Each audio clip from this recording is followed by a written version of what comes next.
Hi hello வணக்கம். இது உங்கள் சிவி ஜோன். ஸோ எல்லோரும் எப்படி இருக்கீங்க? இனி பற்றினா சூப்பரான கமலஹாசன் அவர்களுடைய எபிசோடுக்காக எல்லோரும் காத்துட்ருக்கோம். அது மட்டும் இல்லாமல் நிறைய கொஷின்ஸ் கமலஹாசன் அவர்கள் விசாரிக்க வேண்டும் அப்படின்னு நம்ம ஒரு வாரம் நினச்சிட்டு இருந்தால் நம்மளுக்கு அவரே வீட்டிலேருந்து வரும்போது நாம கட்டிய நல்லா குழைச்சி அப்படிங்க வாங்க மூஞ்சி காட்டுங்க நெத்தியை காட்டுங்க அப்படின்னு சொல்லிட்டு 3 நாமத்தை போட்டு விட்றாப்புல. இந்த வாட்டியாவது நம்ம எதிர்பார்த்த விஷயங்கள்லாம் அவர் தட்டி கேட்பாரான்றதை பொறுத்து தான் பார்க்கணும். ஸோ இப்போது அந்த ஓட்டிங் அனாலிசிஸ் பார்க்குறதுக்கு முன்னாடி உங்ககிட்ட ஒரு சில கேள்விகள். என்னென்னா நேற்று பார்த்தீங்கன்னா இந்த டாஸ்க் லாஸ்ட்டாக ஒரு 5வது டாஸ்க் ஒன்று வச்சாங்க, டிக்கெட்டு ஃபினால் டாஸ்க். அதில் உண்மையே நம்ம வந்துட்டு அந்த விசித்ரா, அதுக்கப்புறம் பூர்ணிமா, அதுக்கப்புறம் மாயா, லாஸ்ட்டாக ரவீனா, இவங்க 4 பேரும் கண்டிப்பாக நம்ம பாராட்டே ஆகணும். ஏன்னா அவ்வளோ டஃப் கொடுத்தாங்க. ஈவன் நான் இப்படி கிழிச்சிருவேன் அப்படி கிழிச்சிருவேன்னு சொன்ன நிக்சனை விட சூப்பராக வந்துட்டு நல்ல டஃப் கொடுத்தாங்க. எஸ்பெஷலி மாயா, அதுக்கப்புறம் ரவீனா வேறு லெவல் பர்ஃபார்மன்ஸ் கண்டிப்பாக சொல்லி ஆகணும். ஸோ உங்களுக்கு அவங்களுடைய பர்ஃபார்மன்ஸ் பிடிச்சிருந்ததா அப்படின்றத சொல்லுங்கள். ஃபஸ்ட்டே வந்துட்டு திருட்டு வேலை பண்ணி திரும்பவும் கையை வச்ச நிக்சனை பற்றி என்ன நினைக்கிறீங்க மறக்காமல் சொல்லுங்கள். ஏன்னா நிக்சன் இது வரைக்கும் ஒரு ஃபிசிக்கல் டாஸ்க்லேயும் பெருசாக கிழிச்ச மாதிரி ஒன்றுமே இல்லை. ஆனால் வாய் மட்டும் நல்லா கிளிகளையும் பேசுவாப்பில். 2வது கொஸ்டின் பார்த்தீங்கன்னா, நேற்று விசித்ரா பேசின எல்லை மீறிய பேச்சுகள் பார்த்தீங்கன்னா பெரிய ஒரு வைரலாக போச்சு. ஏன்னா அவ்வளோ ஒஸ்ட்டாக வந்து பிஹேவ் பண்ணி தினேஷோட அவங்களுடைய பர்சனல் விஷயங்களை பேசி அந்த ரச்சிதா அவங்கள தயவு செஞ்சு இந்த பக்கம் வந்துடாத, அதனால தான் ஓடி இருப்பா, என்னென்னமோ பேசிட்டாங்க அவங்களால முடிஞ்ச வரைக்கும். அதுக்கப்புறம் வந்துட்டு இதெல்லாம் வந்து தப்புன்னு தெரிஞ்சதுக்கப்புறமா ரவீனா கிட்டே போய்ட்டு இல்லை நீ இப்படி பேசுகிறேன்னு நினைக்கிறேன், நான் அப்படி பேசுகிறேன்னு நினைக்கிறேன்னு சொல்லி டப்பான ஒரு அந்தர் பெல்ட்டி அடித்து ஒரு கட்டி பிடிச்சி அந்த அம்மா பாஸ் அங்கே பொழிஞ்சாங்க. இதை ஒரு சில பேர் பார்த்துட்டு பார்த்தீங்களா எங்கள் தலைவியை முதல் திட்டினாலும் அதுக்கப்புறம் அணைக்கிறாங்க பாருங்க, அடிக்கிற கை தாங்க அணைக்கும். அட கடவுளே, ஐயோ இந்த மாதிரி ஒரு சில கூறுகட்ட குக்கரை வச்சு நான் என்ன பண்ணுறதுன்னு தெரியலேன்ற மாதிரி இருந்துச்சு. ஸோ இதெல்லாம் ஒரு பொழப்பான்னு சொல்லிட்டு ஒரு சில பேர் வந்துட்டு விசித்ராவை கலாய்ச்சி தள்ளிட்டு இருக்காங்க. உங்களோட கருத்துக்களை சொல்லுங்கள். அது மட்டும் இல்லாமல் இந்த பிக் பாஸ் வீட்டில் இவ்வளோ நாள் எப்படி விசித்ரா இருந்தாங்கன்னு அவங்களுக்கே தெரில, அதை அவங்களே சொல்லி சிரிக்கிறாங்க. ஆனால் இங்கே வெளியில் இருக்கிற அவங்களோட ஃபேன்ஸ் முட்டு கொடுக்குறாங்க பாருங்கள், அவங்களுக்கே தெரியாத விஷயத்தை நீங்கள் இதெல்லாம் பண்ணியிருக்கீங்கன்னு சொல்லிட்டு இங்கே வந்து லிஸ்ட்டு போட்டு எடுத்து கொடுக்குறாங்க. என்னையா நடக்குது?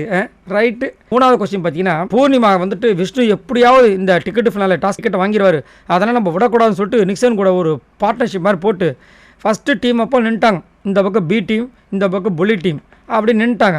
கொஞ்சம் நேரம் கழிச்சு தான் அந்த அம்மாவுக்கு வந்துட்டு பள்ளின்னு ஒரு டியூப்லைட் மாதிரி மண்டையில் ஒரு லைட் எரிஞ்சிருக்கு போல இருக்குது. அப்புறமா விஜயவர்மா கேட்குறாங்க, எங்கள் 4 பேர் இங்கே நிற்க வச்சதுக்கு பதில் நீங்கள் தான் டீமை பிரித்து விட்டுருக்கணுமா? ஏன் அப்போ உங்களுக்கு எங்கே போச்சு புத்தி? அவர் எப்பயுமே புள்ளிக்காங்க ஒன்றா இருந்துச்சுன்னா அந்த டீமை வந்து அடித்து நொறுக்கிடுவாங்கன்னு சொல்லிட்டு அவர் ஒரு கணக்கு போட்டாப்புல. இந்த மாதிரி நீங்கள் போட்டால் தான் நம்ம அவர் சொல்லுவார். அவருக்கு ஆல்ரெடி வந்துட்டு மூளை இல்லை. ஏன்னா மூளையை வந்துட்டு மாயா கிட்ட வந்துட்டு அடகு வச்சுருக்காப்புல.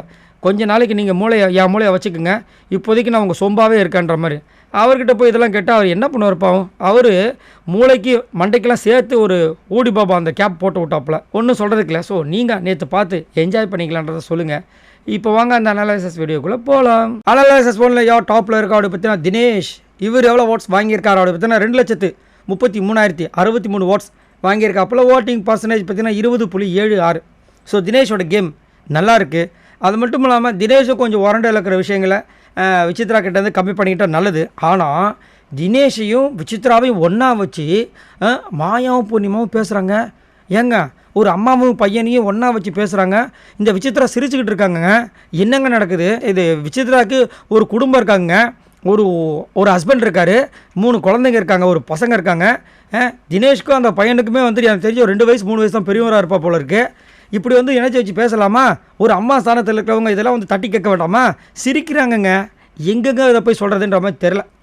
அதுக்கப்புறம் இன்னொரு விஷயம் என்னென்னா, தினேஷோட ஒய்ஃபை பற்றி, அதாவது ரச்சிதா பற்றி விசித்ரா பேசின உடனே இதை வந்துட்டு நம்ம ரவீனா அங்கே சொன்ன உடனே தினேஷ் டென்ஷன் ஆகிட்டு என்ன சொல்லிட்டாருன்னா, டக்குன்னு என் முன்னாடி இந்த மாதிரிலாம் அவங்க பேசுனாங்க வச்சு கிழிச்சிரும் அப்படின்ட்டார். உடனே பொங்கிட்டாங்க. பார்த்தீங்களா, எங்கள் விசித்ரா அவங்கள மட்டும் சொன்னீங்களே கிழிச்சிருவேன்னு சொல்கிறார், பரவாயில்லையா, இது தப்பு இல்லையா அப்படின்னு. அதுக்கு முன்னாடி வந்துட்டு ரச்சிதா அவங்கள பற்றி பேசுனாங்களா, அது தப்பு இல்லையா அப்படின்னா, ஏங்க பேசினா என்னங்க, அப்போ கிழிச்சிருவேன்னு சொன்னால் என்ன? சரி, நான் ஒரு கேள்வி கேட்குறேன், இதுக்கு மிஞ்சி போனால் என்ன பண்ண போகிறாங்க? எல்லோ கார்டு கொடுக்க போகிறாங்க. ஏன்னா நிக்சன் சொருகிறவன் சொன்னதுக்கு எல்லோ கார்டு, இதுக்கு எல்லோ கார்டு கூட கிடையாது, ஒயிட் கார்டு, இல்லாத ஒரு ஒயிட் கார்டு தான் கொடுப்பார். இல்லைன்னா க்ரீன் கார்டு கொடுத்து நீங்கள் இருங்க தான் சொல்ல போகிறாங்க. இதில் என்ன தப்பு இருக்குது? அதான் கமலஹாசன் அவர்கள் ஆல்ரெடி சொல்லிட்டாரு. அப்புறம் என்ன உங்களுக்கு? ஆனால் பர்சனல் அட்டாக்கிங் பண்ணவங்களுக்கு ரெட் கார்டு கொடுக்கறதுக்கு நான் கொடுப்பேன் அப்படின்னு ஆல்ரெடி சீசன் 4 சொல்லியிருக்காரு. அப்போ விசித்ரா அவங்களுக்கு ரெட் கார்டு கொடுத்துடலாமா அப்படின்ற மாதிரி ஒரு சில பேர் கலாய்ச்சி தள்ளிட்டு இருக்காங்க. உங்களோட கருத்துக்களை சொல்லுங்கள். 2வது பிளேஸ் பற்றினா மணி இவர் எவ்வளோ ஓட்ஸ் வாங்கியிருக்காரு பார்த்தீங்கன்னா 2,17,026 ஓட்ஸ் வாங்கியிருக்காப்புல. ஓட்டிங் பர்சன்டேஜ் பார்த்தீங்கன்னா 19.33. ஸோ மணி நேற்று வந்துட்டு போயிட்டு எப்படியாவது விசித்ரா அவங்கள வந்து கலாச்சி விட்டுறணும். அது எப்படி ரவீனா என்னையும் வந்துட்டு நீ வந்து நம்பிக்கை துரோகம், எப்படி நம்பிக்கை துரோகம் ஏமா ஒரு வெசல் வாஷிங் பண்ணுங்கன்னு சொன்னதுக்காமா அவங்களோட லைஃப்பை பற்றி கலாய்ச்சிட்டு மணி ரவீனா வந்துட்டு ஒழுங்காகவே லவ் பண்ணல, நீங்களாம் லவ் பண்ணி என்ன சாதிக்க போகிறீங்க, நீங்கள் கல்யாணத்தை பண்ணி என்ன கிளிக்க போகிறீங்க, ஃபஸ்ட்டு வந்து சமைக்கும்போது ஈஸியாக தான் இருக்கும், அதுக்கப்புறம் தான் தெரியும் கஷ்டம், என்னென்னமோ பேசுகிறாங்க. மணி போய் கேட்குற ஏன் மம்மி இதுக்கும் அதுக்கு என்ன மம்மி சம்பந்தம் அப்படின்னா சம்பந்தம் இருக்குது அப்படின்றாங்க. எனக்கு இந்த கோபி சுதாகர் அந்த இதுதான் ஞாபகத்துக்கு வந்துச்சு. சுதாகர் இந்த மாதிரி தான் பேசுவார். அந்த மாதிரி வந்துட்டு என்னென்னமோ பேசுகிறாங்க. மணி கொஞ்சம் கொஞ்சம் போராடி பார்த்தாப்புல, அதுக்கப்புறம் முடியல விட்டுட்டு வந்துட்டாப்புல. ஆனால் நேற்று டஃப் கொடுத்தார். அந்த கேமில் வந்துட்டு சூப்பராக மாசாக இருந்துச்சு.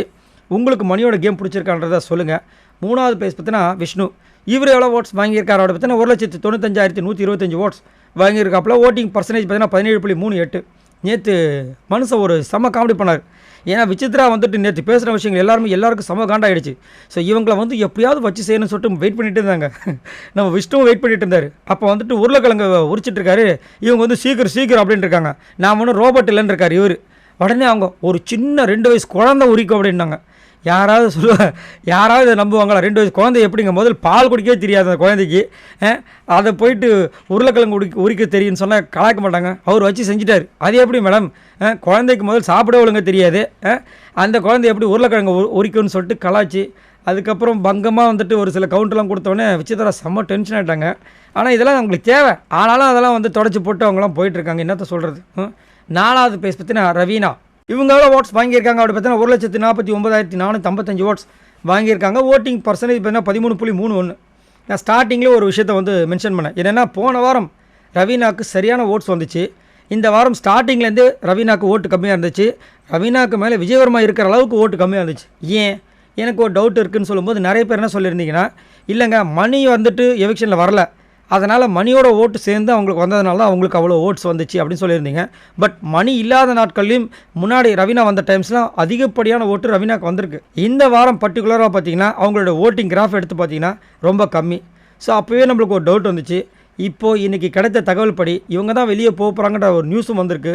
ஸோ இது எல்லாமே திட்டமிட்ட சதி அப்படின்றதில் மாட்டுக்கட்டு கிடையாது. அது மட்டும் இல்லாமல் ஒரு சில பேர் என்ன சொல்கிறாங்கன்னா, காலையில் தான் விசித்ராவை வந்து வச்சு செஞ்சாங்க ரவீனா, உடனே ஆண்டவன் கூலி குத்தார் பார்த்தீங்களாமா. ஏன்னா எதுக்கு எதெல்லாமா முடிச்சு போகிறீங்க எப்பா சாமி அப்படின்ற மாதிரி இருந்துச்சு.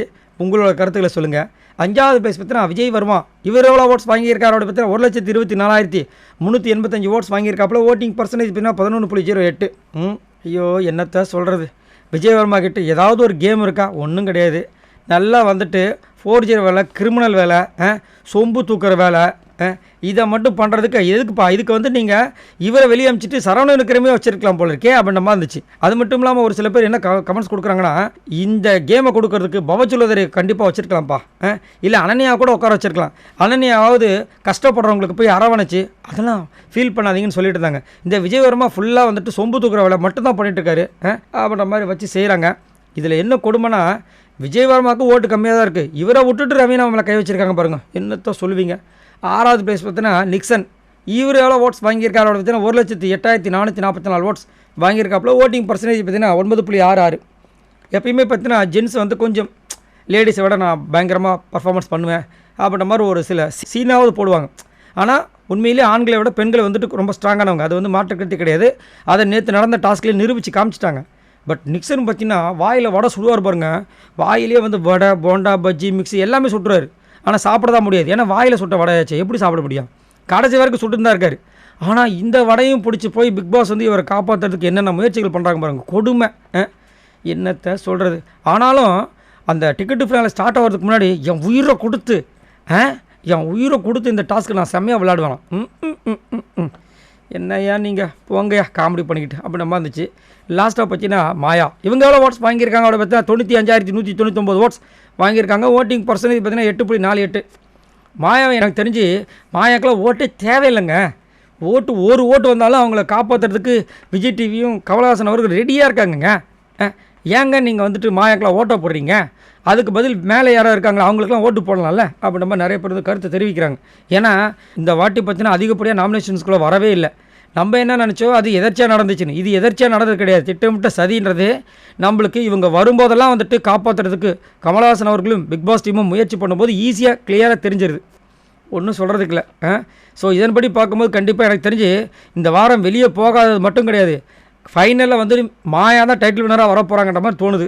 உங்களோட கருத்துக்களை சொல்லுங்கள். ஸோ இவங்க எல்லாரும் மொத்தமாக வாங்கின ஓட்ஸ் எவ்வளோ பற்றி 11,22,697 ஓட்ஸ் வாங்கியிருக்காங்க. இப்போ வாங்க அனலைசஸ் 2க்குள்ளே போகலாம். அனலைசஸ் 2ல் யார் டாப்பில் இருக்கா அப்படி பற்றினா நிக்சன். என்ன சொல்கிறீங்க? ஆமாங்க, ஏன்னா நியூஸ் இப்போ கொஞ்சம் கொஞ்சமாக வருதுல்ல, அதில் இந்த வெப்சைட்காரங்க வந்து கொஞ்சம் அலர்ட் ஆகிட்டாங்க. நாங்கள் பார்த்தீங்களா நாங்கள் கொடுக்குறதா இங்கே வந்துட்டு நடக்குது அப்படின்ற மாதிரி. இவர் எவ்வளோ ஓட்ஸ் வாங்கியிருக்காரு அப்படி பார்த்தீங்கன்னா 5,15,020 ஓட்ஸ்.